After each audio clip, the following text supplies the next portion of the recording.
What is up, my friends? Welcome to the Kaldheim Complete Set Review. That's right, the full set, every single card, constructed, limited. We're going over all of them. Obviously, some cards aren't as exciting as others, so we'll make sure we pace ourselves, but making sure to look out for the standouts and limited, as well as the standouts and constructed in multiple formats here. We're obviously pumped with standard, but historic, modern, legacy, all the stuff. We're looking at that. We're also going to give a best in show for each section. So we're doing all 5 colors in Wooburg order: white, blue, black, red, green. If you owned your Coalesce Wooburg shirt, you would know that by heart.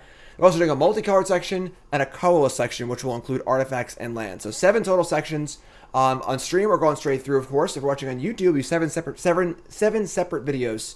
And make sure you watch all of those, of course. You can watch them sequentially. They'll be on a playlist. That'll be great. If you're watching on YouTube, make sure you like, comment, subscribe. Watching on Twitch, make sure you follow. This is fun. I love new sets. New set reviews are great. My 10 new brews. I want to remind everyone, of course, that my early access stream will be on the 27th. That's right, 10 new brews. We always do that. Look for that on stream. Of course, we'll stream for like 12 hours straight doing all 10 new brews. I'll have videos for all 10 decks. My article on CoolStuffInc.com going over all 10 brews.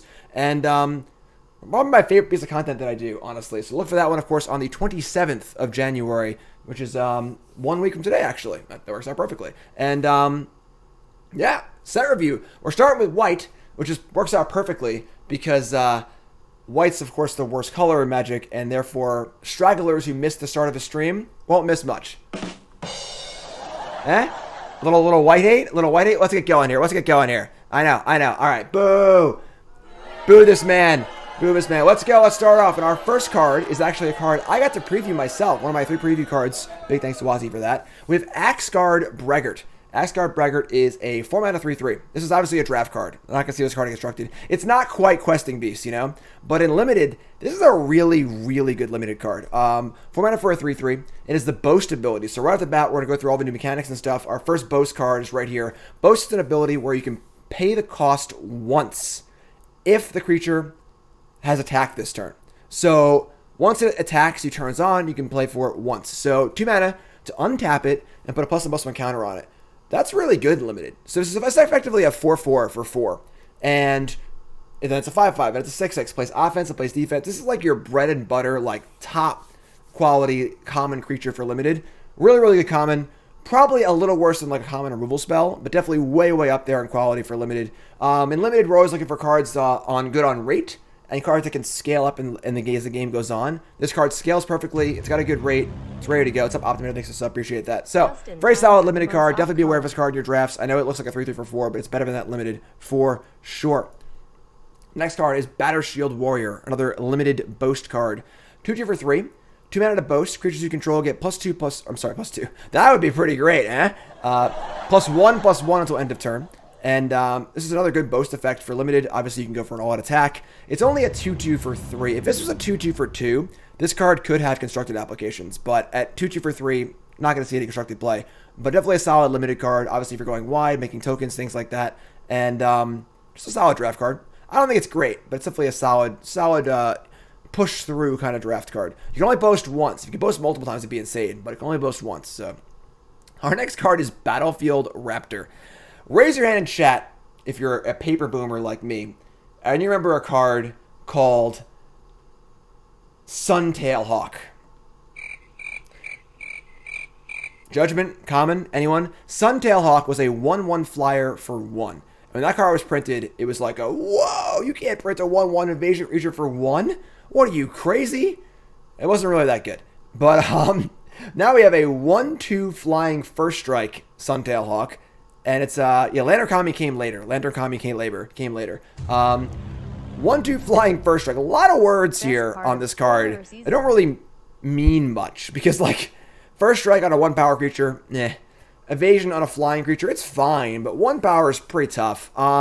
So, this is the kind of card, Healer's Hawk saw play. That's because Lifelink scales so well with pumping it. Whereas first strike doesn't really matter that much about a flyer. Because it's sort of like having trample on a 1/1.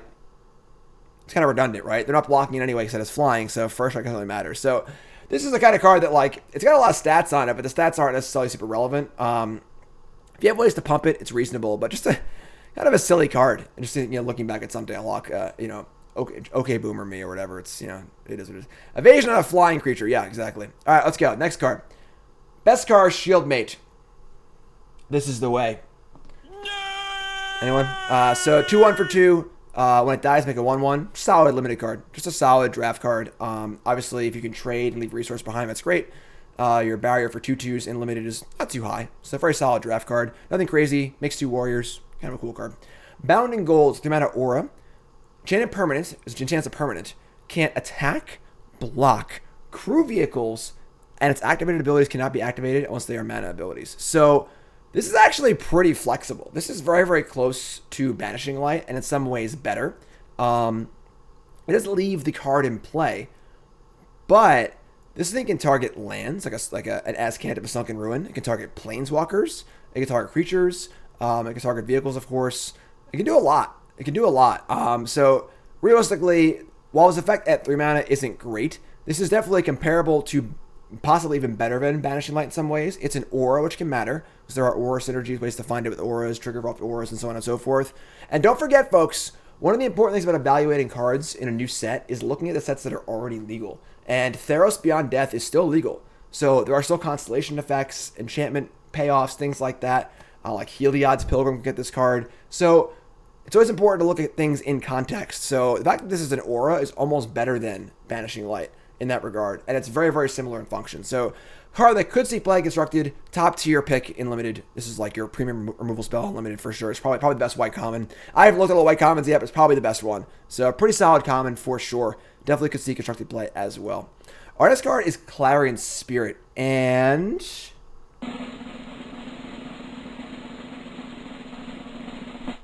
very close to our best in show, but not quite. I think this card's really good. So Clarion Spirit is a 2/2 for 2. Whenever you cast your second spell each turn, create a 1/1 flying spirit token. So this, whenever you cast your second spell mechanic, is seen fairly often in the set, mostly in black and white. And thanks to Risa, I appreciate that, bro. Excited to Maskwood Nexus in the World Tree to play ever creature in my deck. Yes, well, I'm sure we'll do that on stream at some point. So this mechanic of casting a second spell is, it looks sort of like a young Pyromancer prowessy mechanic, right? You know, you play cantrip, play a spell, that's 2 spells in a turn, you know. Typically, like, is it decks that are playing Opt or Crash Through or whatever, good at playing multiple spells in a turn. So that's a factor. But these are also Foretold enablers, which we'll see a Foretold card a little bit later, because usually you foretold the card and you play it for cheap later and play a different spell. So this is going to be pretty easy to trigger. And I think this card at face value is going to be insanely good and limited, playable and standard. And this is a card that actually is going to get better as the formats go back in time, because when you get back to Modern, now we're casting Serum Visions and Lightning Bolt, Snapcaster Mage, thing like that. So Cosima is my favorite. Love your content. Thanks, John. Appreciate that. So this card scales really, really well back to old formats, as well as being pretty good in standard, very, very good in limited. I like this card a lot. It's got 2 toughness, which is nice, but it's better than Pyromancer in that respect. You can't keep going. Like with Pyromancer in play, you can like play Opt, make a bunch of tokens. You can't do that, but the tokens have flying, which is really good. So as far as white cards go, you know, white doesn't get these kind of cards usually, so this is a pretty solid one. I like this card a lot. And it's very good with spells, which is very, very nice. Definitely a cool card. Don't underrate this card in almost any format. I could see this card seeing play. I like it a lot. Clarion Spirit, very close, best in show, but not quite. Our next card is Code Spell Cleric. Also using this second spell and a turn mechanic. This is kind of a weird class of card where it's a 1-drop you don't want to cast on turn 1. Similar to like the Riot 1-drop and things like that. Not Riot, Bloodthirst. Whatever. And so we celebrate fun times on the set review. Here's to another 15 months of lurking. Thanks, Endgame. Appreciate that. You're the best. So, 1/1 for 1. It's a Vigilance. When it comes into play, if it was a second spell cast, you can put a +1/+1 counter on target creature. So usually we see this card cost 2. It's usually in green. Iron Shell Beetle. Okay, Boomer. Whatever. You got me. Yeah, I'm old. But here it is in white. It costs 1 instead of 2, and it has Vigilance. So if you play, for example, a Clarion Spirit on turn 3, and then immediately cast a Code Spell Cleric, we get a flyer, we pump something, that's pretty good. If we're curving out with 2 1-drops, you can go 1-drop on turn 2, and then play this as a 2/2 Vigilance for 1. That's not bad. It's a Cleric, don't forget. Party is still a mechanic. I know Party didn't flesh out super well, but it is still a mechanic. So this is definitely a reasonable card. It's better than it looks. Outside shot at standard play. Definitely a fine limited card. It's a fine little card. It's a card, you know, nothing crazy, just a common. Should I even talk about this card? Should I even talk about this card? Somebody's playing a prank on me. This card looks like a card that would have been printed in Ice Age. Best in show? Bingo! Not quite. Divine Gambit. My call in chat says, this card makes me froth at the mouth. Yeah. White. For a sorcery. Exile target artifact, creature, or enchantment. Not even Planeswalker. Not even, Planeswalker. So you can exile any artifact, creature, or enchantment. That's it, right? That's it? That's all there is, right? Nope, there's more. That player may put a permanent card from their hand onto the battlefield. So it's sort of like show and tell, but only your opponent gets to show and tell. Let's read the flavor text. There are good cards, and then there are white cards. Yeah, so this card is freaking terrible. I cannot believe this card is in an instant. Does it cost a white and 1? Like, how do you turn a dial on this card? And you're like, you know what? This card is just too good at white colorless. It's got to be white. It's got to be white. You know?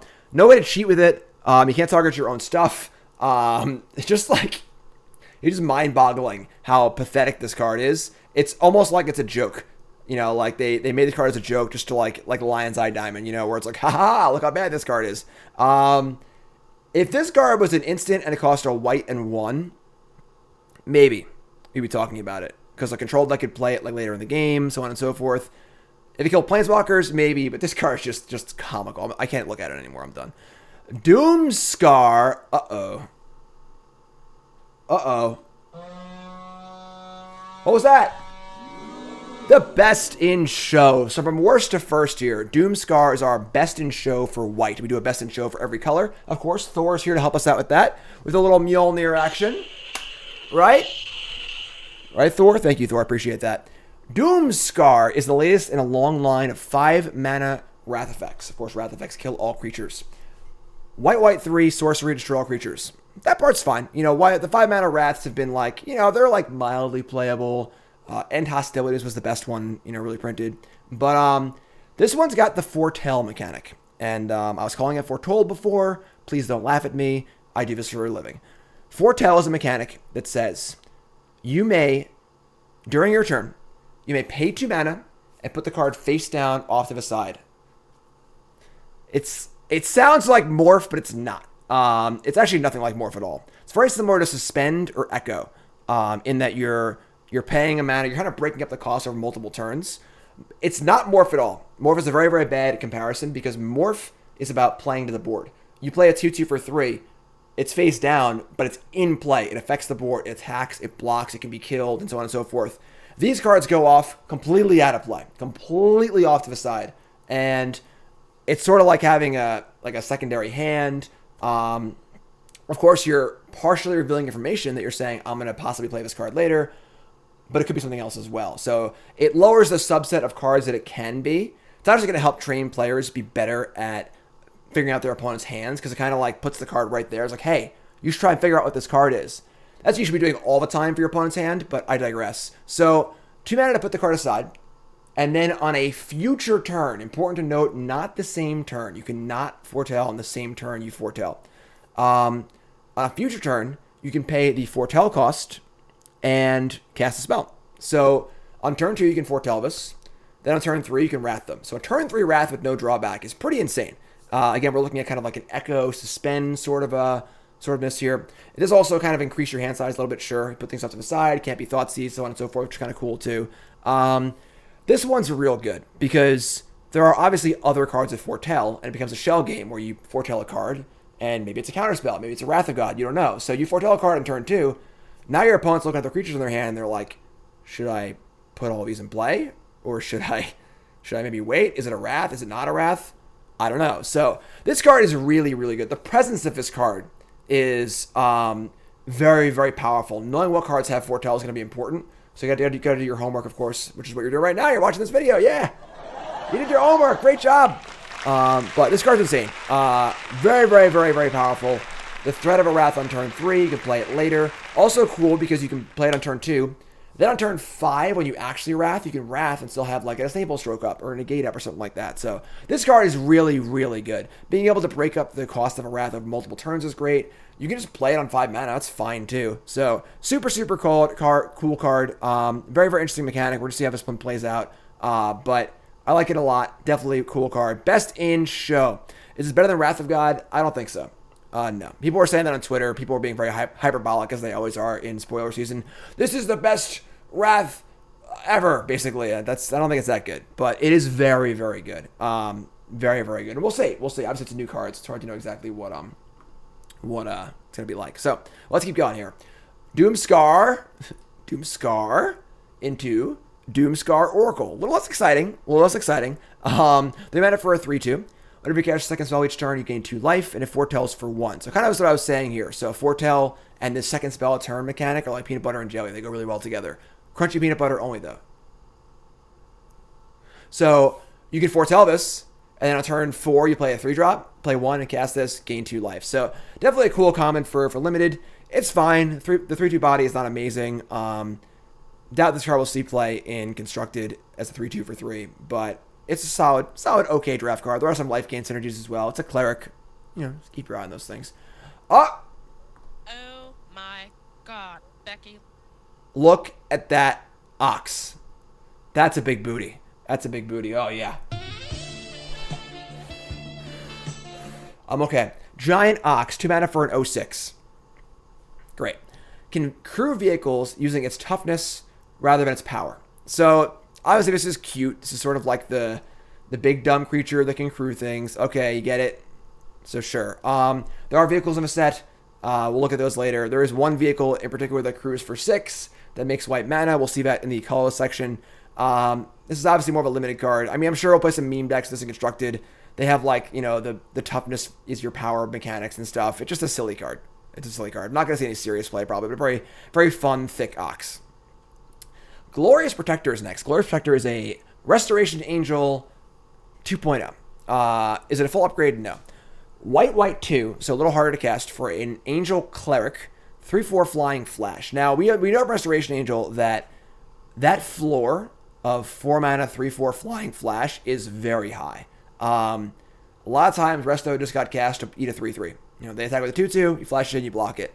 Or you just end step flash it in and attack them for 3. So, this card is definitely, the bar is already pretty high. That's not enough to make it playable by itself, but that the fail state is pretty good. So we're evaluating cards. I go over this every set review, but we're just gonna keep doing it because it's important. When you go over looking at new cards, you gotta look at your ceiling, your ceiling, and your floor, right? And cards that have a super low floor need to really have a big payoff at the top, but cards that have a high floor means that they can't be that bad. And when they're good, they're going to be really good. So, super solid card here in the 3/4 flyer. And its ability, too. Enters the battlefield, exile any number of non-angel creatures you control until it leaves the battlefield. So, not like Restoration Angel, and it has a really fast, the guitar's still there.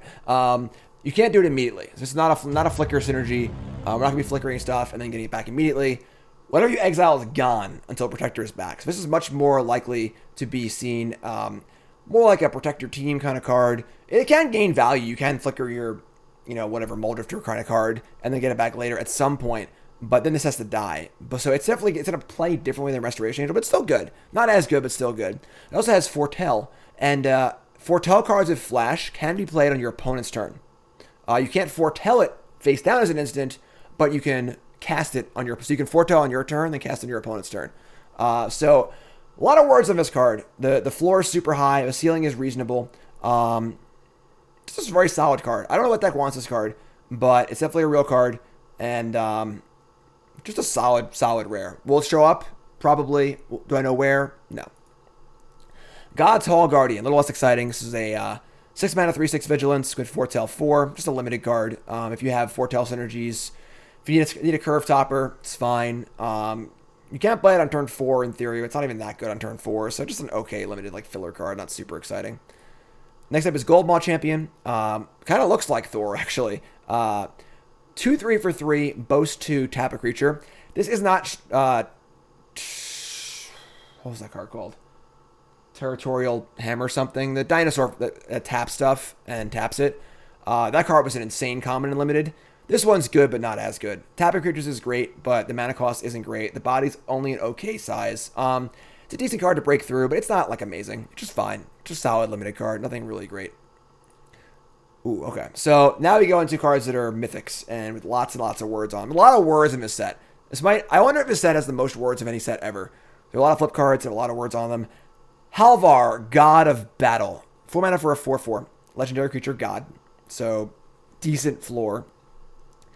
Creatures you control that are enchanted or equipped. Oh god, here we go. Have double strike. At the beginning of each combat, you may attach target aura or equipment attached to a creature you control to a creature you control. So, it's important to note that you can only move an aura or equipment that's already on something. So you can't use this to put Colossus Hammer on something like that. So, kind of lame, honestly. And honestly, like most of these equipment cards are, it just never seems like it's going to work. You know, all this, they've been trying to push this like equipment matters themes for so long. It just never works. It just never works. Like equipment and auras have such a huge downside, and their floor is so low, and the ceiling's never even that high. So front side here, not very exciting. Double strike is cute and all, but if you already have creatures that are equipped, you're probably already doing okay, you know, and this card does nothing otherwise. So that's the front side. The back side is pretty good. So of course we have modal double face cards return. With a spell on one side, a spell on the other side. You choose what you want to play. And the back side of this is a cycle of mythic gods that are also equipment on the back, or artifacts, is Sword of the Realms. 2 mana for an equipment, equipped for 2. Creature gets +2/+0 and its vigilance. Whenever the creature dies, return it to its owner's hand. So not terrible. You know, vigilance and +2/+0 is nice. In creature battles, this card's going to be really, really, really good because your opponent can't really attack into it super well. But it's not great because the ability to save the creature doesn't work if they kill it in response. That's your worst case scenario with equipment. You play the equipment, you move to equip, they bolt it in response, and now you're down a bunch of mana, a bunch of tempo, and a bunch of a creature in play, which is terrible. So this card probably doesn't have what it takes in Constructed. It's also funny to note that the equipment's on the backside, so Stoneforge Mystic cannot get it. But this card's going to be an absolute house in limited. We're talking like insane rare. This equipment is just insane and limited. All your stuff trades and gives you cards back, and it's just really, really good. Constructed, probably not. It's not a very exciting card. Just, you know, the kind of card you get crushed by unlimited and never sees any play Constructed. Moving on to Invoke the Divine, sideboard card. We've seen this before. This might actually be illegal in Standard right now. I'm not even sure, but sideboard card, gain some life. Just fine. Just fine. Iron Verdict, 3 mana for a instant. 5 damage to a tap creature with foretell 1 white. So this is going to be, there's a few foretell cards in each color that cost 1 to try and give you that shell game effect where you foretell this card and maybe it's the verdict, maybe it's a creature, who knows, you know. Definitely a solid limited card. Not amazing, but fine. The fact that you can cast it on your opponent's turn for 1 is pretty nice by foretelling it. The threat of it's kind of cool as well. Just a solid limited card. Nothing like crazy. Not as good as the pacifism is or whatever, but it's fine. Could see play Constructed like super outside chance, but probably not. Kai's Onslaught, another foretell card with a cost of 1 here. The mana for +1/+1 and double strikes. We saw this card in red. It was called Uncaged Fury. That card was always okay. Double strike is a powerful mechanic. And being able to foretell it is kind of cool because you can, with double strike, usually you want to go big in 1 turn, stack everything up. So if it only costs 1, you can play this and something else, which is pretty cool. This is going to be a really good card in limited. Really, really good card in limited. Constructed, probably not. 3 mana either way for this kind of effect isn't really good at Constructed. Unless you have like a card like Electrostatic Pummeler or some stupid card that like makes you want to double strike. But yeah, no trample, no other evasion. Just a good limited trick, honestly. Definitely a card to watch for in limited. Don't die to this card out of nowhere. This is one of those cards where like you're gonna win next turn. You're at like 15 life or whatever, and they attack you with a random 6/6 and some other creatures. And you're just like, don't block it and die. Be aware of this card in limited. All right. Next card is Master Scald. 5 mana for a 4/4 Dwarf Warrior. Comes into play, you may exile a creature card from a graveyard. If you do, return an artifact or enchantment card from your graveyard to your hand. This is also like a little sub-theme mechanic in white and black where you can exile a creature from the graveyard and get an effect. Kind of weird because like there isn't really any self-mill or anything. So like, a white creature in the graveyard is like just to die, I guess, which is fine. Definitely an okay draft card. There are a lot of sagas in this set, and the sagas are all really, really good to return for enchantments. There are obviously some artifacts too. Basically, if your deck is going to trigger this, it'll be good in draft. If not, won't be very good. But you know, just a kind of like top end limited card, little card advantage. It's a fine card. Next card I'm actually really excited about. Routing the Ranks. They finally pulled the trigger on this for the 2-mana effect. Whenever it comes into play, you choose creature type, and creature of a chosen type gets +1/+1. So we've seen this before in Radiant Destiny, in Icon of Ancestry. I've played all of these cards, and they're always like a little slow and unexciting. Now we see it at 2 mana. That's much more exciting. It's 2 mana for an Anthem for all the creatures of the same type. This is a really cool card. This card is really, really fun. Obviously, I'm sure I'll play this on Monday. You can play it in Changeling decks or Soldier decks, whatever you want, basically. It's just an Honor the Pure for your types. Just good. Esper Rogue's probably a little too far there. But just a really cool card that I'm happy exists. We'll definitely see play in various formats at various times for various reasons. But it's one of those cards that like probably should have already existed, and now I'm happy it does. And definitely can see play constructed. In Limited, you got to really be having a lot of the same type. But this could definitely be playable in Limited as well. Oh, it's our Snow Hate card. I saw my article on CoolStuffInc.com about the snow problem. Go check that one out. This is the only card in the whole set that says there's a downside for playing with snowlands. All right, and we need more cards like this. Go read the article on CoolStuffInc.com. I give 5 suggestions for cards that can make snowlands not free. And Rydane, God of the Worthy, 3 mana for a 2/3. It's a god, so it's a flip card. It has flying and vigilance. Snow lands your opponent's control, and the battlefield tapped. That is very good. I mean, if your opponent's playing a snow deck, that is definitely a very real effect. We've seen this effect before on Thalia Heretic Cathar, which is always like a fringe playable card. So that effect is real. And then it has the ability of non-creature spells your opponent's cast with converted mana cost 4 or greater, cost 2 or 2 more to cast. So that ability is also pretty good when it's good. Why if it's not an angel? I agree, TK. Why is it not an angel? But the problem is, like, the floor here is a 2/3 flying vigilance for 3. Not very good. Not very good. Your opponent has no snowlands. That's not very good. Your opponent's not playing non-creature spells that cost 4 or more. That's not very good. So, like, this is almost like a sideboardy card, where it's good in those scenarios, but not really great in a main deck as a main deck card, which defeats the purpose of being an anti-snow card that's main deckable, because now there's still not much reason to not play snow cards. But it's okay. This will definitely see some play, obviously, as a sideboard card. It could be a main deck card. Obviously, if you're playing like a creature deck and you're scared of Wrath of Gods and things like that, this does make that, does slow them down. This is like a weird mixture of both Thalias, kind of. But not that exciting. And it's not going to see play in Modern and like that for sure, which is where you really need to have the reason not to play Snow. But we'll see. They can do better, I think. It's just okay. The backside is... Come on. I can't read that. Somebody's playing a prank on me. Valkmira. I think I got it right, actually. Protector's Shield. It's a white artifact for 4 mana, legendary. And it's a Storm Hate card, because Storm's really killing it in Modern right now. The source an opponent controls deal damage to you or permanent you control. Prevent 1 of that damage. And then whenever you or another permanent you control goes target of a spell or ability an opponent controls, counter it unless they pay 1. So grape shot. Grape shot. So you get nothing. That's what we say. You lose. Good day, sir. No one's playing grape shot right now. So yeah, I mean, this is obviously like geared towards Modern a little bit, because like this card's like fine in Modern too. But I don't think that Valkmira or Redane are good enough for Modern really in most scenarios. So I think this is a miss. I don't think this card's going to see much play. I don't think this card accomplishes the goals that seem to be apparent with this card of being the anti-snow card. I'm a little disappointed, I'm not going to lie, but it's a white card. It's par for the course, right? Let's move on. Next card is Resplendent Marshall. We have white 1 for a 3/3 flying angel warrior. So already a decent floor for sure. When it enters the battlefield or it dies, you may exile another creature card from your graveyard. Okay. When you do, put a +1/+1 counter on each creature you control that shares, other than this card, that shares a type with the exiled card.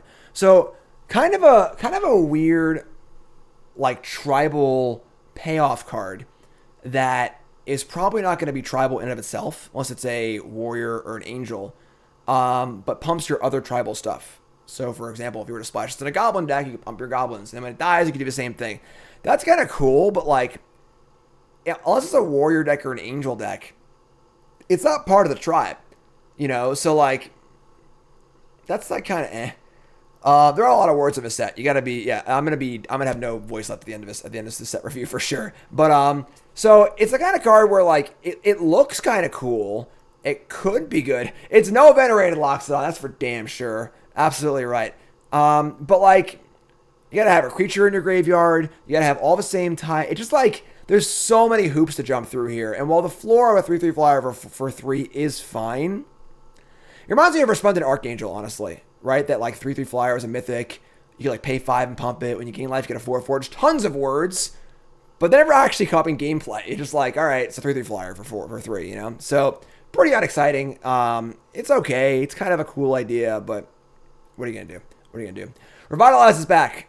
It is funny to me that that Renewed Faith was like a staple in control decks back in the day, and it was just this card, but for 2 life instead of 3. But I mean, this card's okay. It's not great. This is the card, you know. Righteous Valkyrie is here as a 2/4 flyer for 3. Angel Cleric, 2 relevant creature types. So floor pretty good. It's got flying. Whenever an angel or cleric enters the battlefield under your control, you gain life equal to that creature's toughness. That's not bad. And then as long as you have 7 life or more than your starting life total, all your creatures get +2/+2. So this card just seems much better than the previous angel. Obviously having 27 life or more is tough, but the floor here of a 2/4 flyer for 3 that gains life randomly is pretty good. Honestly, it's not bad at all. Definitely playable. There are a lot of life gain synergies. Definitely very good with the card collecting company for sure. If you company to this and another one, you gain 8 life immediately. That's pretty cool. And then +2/+2 is no joke. That's a real serious buff. So this card's pretty real. It's kind of card that like has to have a home, but as far as rate stats go, pretty good. And yes, not being legendary is very important. This card is just so much better than this card. It's not even funny, for sure. And this card's quite good, quite good. There are some Cleric synergies from Zendikar. There are some Angel synergies in this set. This is a card to watch. This is a card to watch for sure. I like this card, and it does very well in multiples. I like this card a lot. I like this card a lot. Very good. And busted and limited, obviously. Just a stupid card limited. Rune of Sustenance, our first runes. If it's a cycle of runes, 1 for each color. They are 2 mana enchantment aura runes. They can enchant a permanent. When they come into play, they draw a card.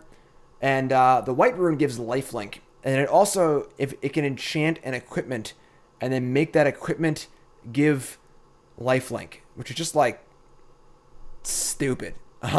Like putting this on an equipment just seems insane to me. It's like now you're just like putting all your eggs in one spot, and you go to equip it, and they kill it and blow you out. So I can't see that happening very often.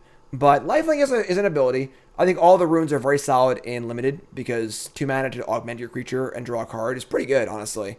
And lifelink is good. This card will probably see play in like boggles or whatever, or auras in some way, just giving lifelink is so important to your big dumb creature. Not super exciting otherwise, though. Not super exciting otherwise. It's okay. It's okay. Could you put this on a land and animate it later? You could. Yes, this can go on anything. Which you can put this on your like Jace the Mind Sculptor if you want. It'll draw a card and it won't do anything, but you can do it. So you can put it on like your creature land, make it bigger later, but yeah, it's just a card. I don't know, whatever.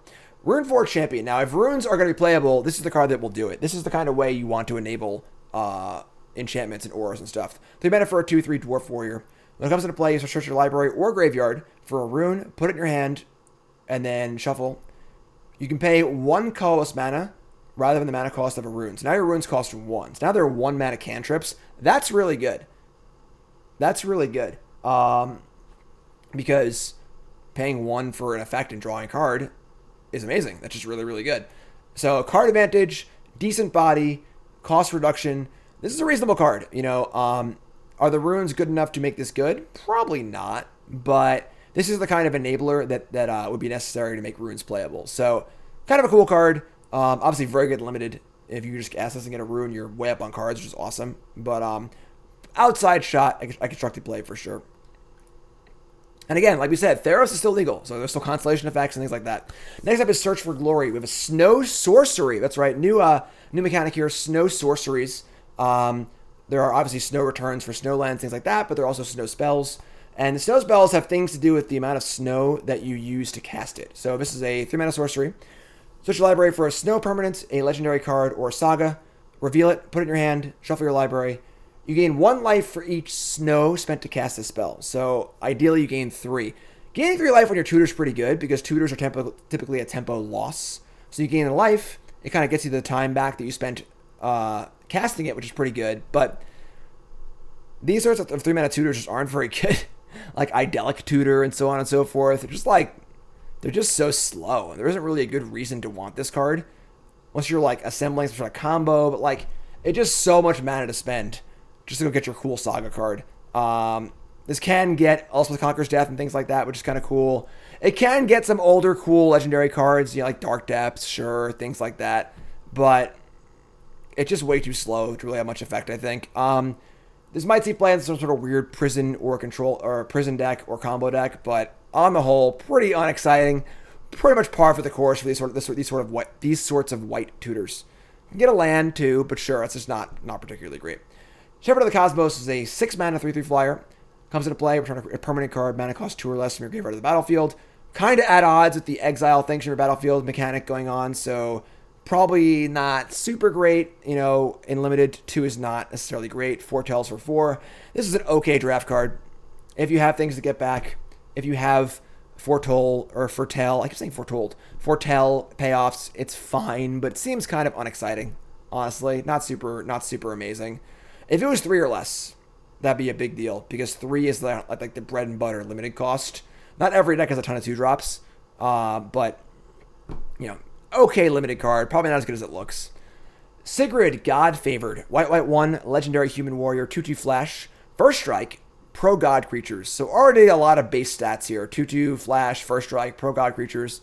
When it enters the battlefield, exile up to 1 target attacking or blocking creature until it leaves the battlefield. So this is basically a Banisher Priest that is first strike and flash and pro god creatures.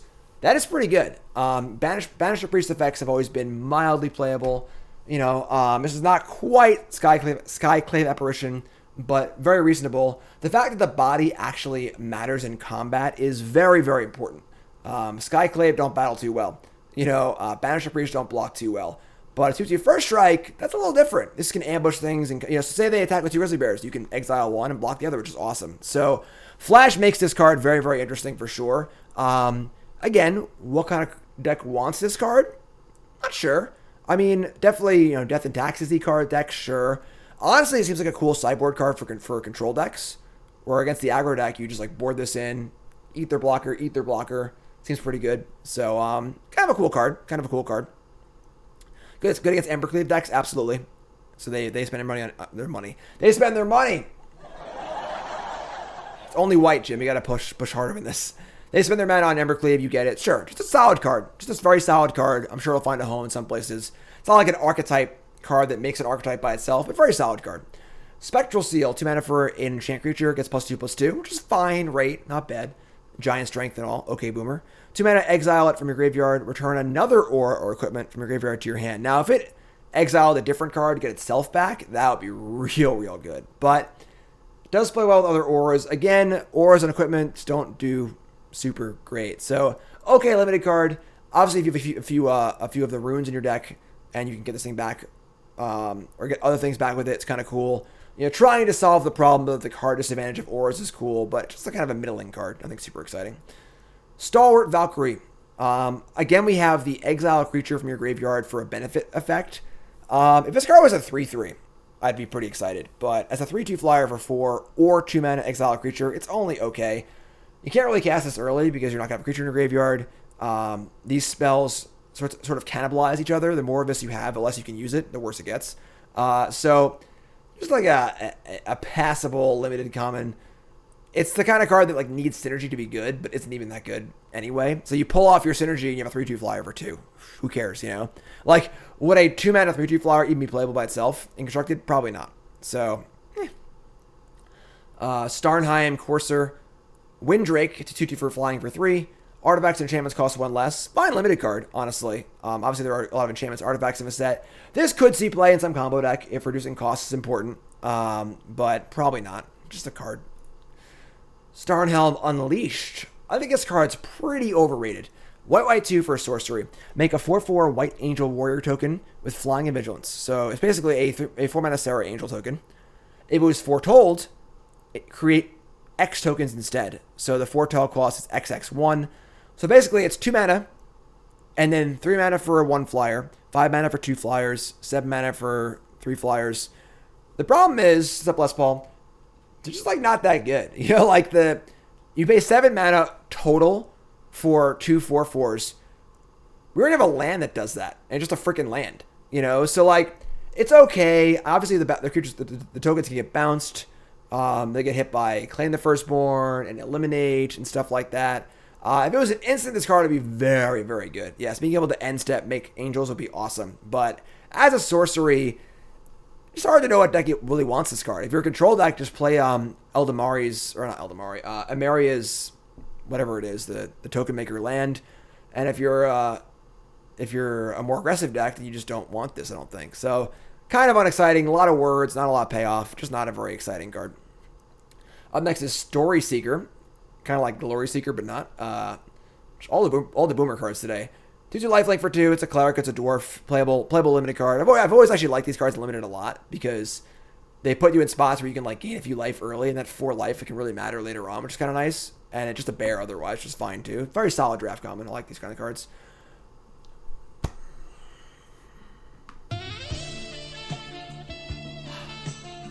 I love 1-drops. I love 1-drops. Usher of the Fallen. Savannah Lions, once too good for standard. And this card, it was close to best in show, honestly. This card is really, really good. Savannah Lions, major upside. It's a spirit and a warrior, so both types matter. It's a 1-mana 2/1, Savannah Lions. Boast ability, 2 mana, make a 1/1. This is an army in a can. This is sort of like a reverse Goblin Rabblemaster against control decks. So you can just play it, attack, make a token, attack, make a token, attack, make a token. It's a mana sink late in the game. And the floor here is Savannah Lions, and Savannah Lions is already almost playable. Like, erase the text box of this card. Like, just take it and cover it up with, I can't cover it, but like, a 2/1 Spirit Warrior for 1 is already reasonably playable if a deck wants that effect. So the ability is just gravy. It's a really good ability. I think this card's awesome. One of my complaints about Magic in the last few years is they just never print good 1-drops anymore. It's always about like playing my huge Haymaker on turn 4 rather than like playing some cheap spells and kind of going. This card's real good though. Love this card. Great and limited, although it's probably a little worse than limited because almost every deck will want to block you. But just a really solid card. You know, worst case scenario, you attack with it, they block, and you boast it. And now you've traded you with your creature, and you have a 1/1 in play. But super solid 1-drop. I love it. Valkyrie's Sword, there's a cycle of equipments that are basically have kicker and make a creature. They're all very good and limited. Any card that produces a decent threat and then leaves behind material when it's dealt with is very good. This is 2 mana for a mediocre equipment. 2 mana for an equipment, +2/+1, equip for 3. But you can pay 7 mana total, and you get a 4/4 flying angel token. It's effectively a 6/5 flying angel with flying and vigilance. So 7 mana for a 6/5 flying vigilance is a house. And if they kill it, now you're in the late game, you're probably flooded anyway. You have this equipment, you can move around with all your mana, and that's pretty awesome. So it is a curve topper. It is a little expensive, but this is definitely a top quality draft finisher. If you're, deck's a slower white deck in a draft, and you're looking for a card to close the game out, this is like A+ material. Really good. I like all of these equipment effects for limited a lot. Valor the Worthy. 1 mana for an aura. God, we love these auras. +1/+1, sure. And when the creature leaves the battlefield, make a flying token. It's fine. Just another okay aura. A little value. Restream. We're live, Clam. Wait, there's no restream. All right, that's on YouTube later. We're in the present. You're in the future. I'm in the past. Something I don't even know. Yeah, a decent aura. It's fine. If you have aura synergies, it's good. Leaving behind a flyer, it's fine. It's just like a very mediocre card. It's not very exciting. Okay and limited. As I always say, one of my magic mantras is any card that costs 1 is playable. So it definitely could see play in older formats if possible. But yeah, it's okay. And then Warhorn Blast is our last card here. No, it's not. I lied. Just kidding. Second to last card. Warhorn Blast is the card you're going to lose to a lot in limited and feel really, really bad about. Foretell for 2. Cash for 3. Hard cast for 5.